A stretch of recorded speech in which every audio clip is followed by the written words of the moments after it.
warahmatullahi wabarakatuh.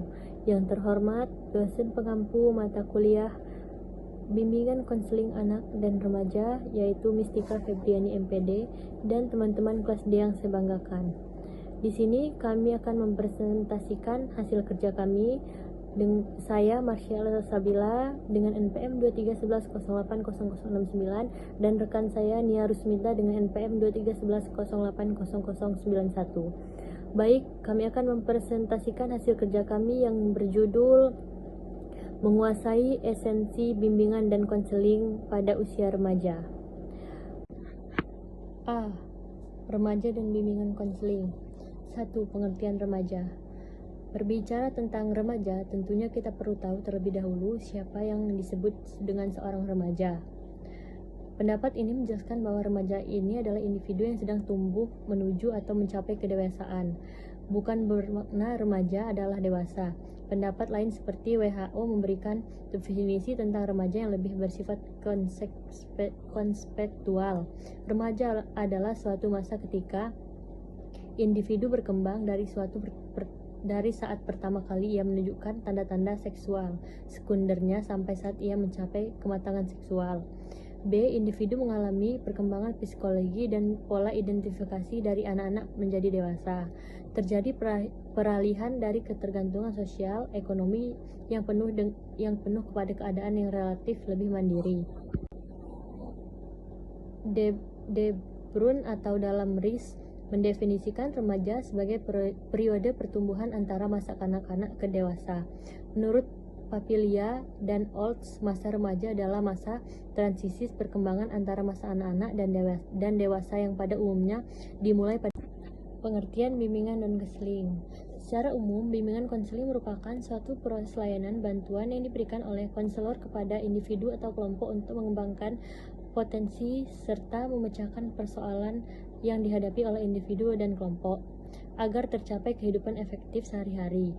Bimbingan dan konseling merupakan alih bahasa dari istilah bahasa Inggris.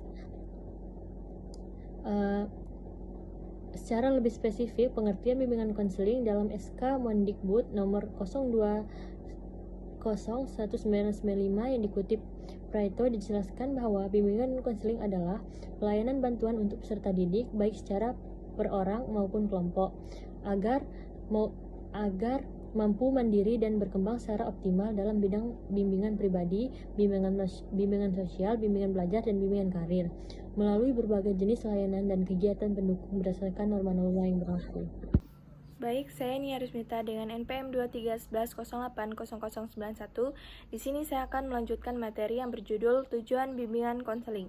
Secara umum, tujuan pelayanan bimbingan dan konseling yaitu berupaya membantu konseli dapat merencanakan penyelesaian studi, perkembangan karir, serta kehidupannya di masa yang akan datang, mengembangkan seluruh potensi dan kekuatan yang dimilikinya seoptimal mungkin, menyesuaikan diri dengan lingkungan pendidikan, lingkungan yang masyarakat, serta lingkungan kerjanya, mengatasi hambatan dan kesulitan yang dihadapi dalam studi, penyelesaian dengan lingkungan pendidikan, masyarakat maupun lingkungan kerja. Untuk mencapai tujuan-tujuan tersebut, mereka harus mendapatkan kesempatan untuk mengenal dan memahami potensi, kekuatan, dan tugas-tugas perkembangannya. Mengenal dan memahami potensi atau peluang yang ada di lingkungannya. Mengenal dan menentukan tujuan dan rencana hidupnya serta rencana pencapaian tujuan tersebut. Memahami dan mengatasi kesulitan-kesulitan sendiri, menggunakan kemampuannya untuk kepentingan dirinya, kepentingan lembaga, tempat bekerja, dan masyarakat, menyesuaikan diri dengan keadaan dan tuntunan dari lingkungannya, dan mengembangkan segala potensi dan kekuatan yang dimilikinya secara optimal. Selanjutnya, D. Menguasai esensi bimbingan dan konseling. Pada usia remaja berarti memahami secara mendalam bagaimana BK dapat membantu remaja dalam perkembangan pribadi, sosial, akademik, dan karir mereka. Berikut adalah beberapa poin pentingnya. Yang pertama, pemahaman tentang remaja, masa transisi dari anak-anak ke dewasa dengan perubahan fisik, emosional, dan sosial yang cepat rentan terhadap tekanan teman sebaya, kebingungan identitas, serta masalah akademik dan emosional.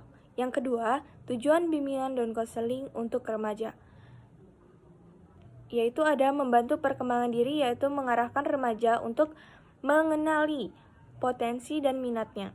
Yang kedua, mencegah dan mengatasi masalah yang seperti kecemasan, stres, akademik, atau konflik secara sosial.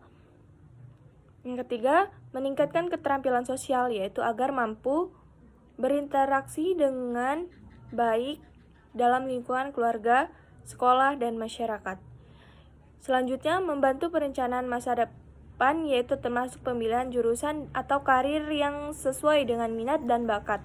Ketiga, teknik dan pendekatan BK yang efektif untuk remaja, yaitu ada pendekatan humanistik, yaitu menekankan empati, penerimaan, dan dukungan tanpa menghakimi. Selanjutnya, pendekatan kognitif perilaku atau CBT, yaitu membantu remaja mengelola pikiran dan emosi negatif. Selanjutnya, konseling kelompok, yaitu memfasilitasi berbagai pengalaman dan dukungan sosial. Yang keempat itu ada peran guru dalam membimbing remaja. Sebagai fasilitator, yaitu membantu remaja mengenali dan mengatasi masalah, mereka menjalin hubungan yang terbuka dan terpercaya agar siswa nyaman berbagi perasaan dan berkolaborasi dengan orang tua. Kesimpulannya yaitu, siswa cerdas dan berbakat merupakan siswa yang mempunyai kemampuan di atas rata-rata siswa pada umumnya. Kemampuan siswa tersebut merujuk pada kemampuan mental yang lebih tinggi dari usia kronologisnya. Siswa ini mempunyai kebutuhan dan karakteristik khusus yang tidak sama dengan teman-temannya yang normal, di mana hal ini diperkuat dengan ciri-cirinya.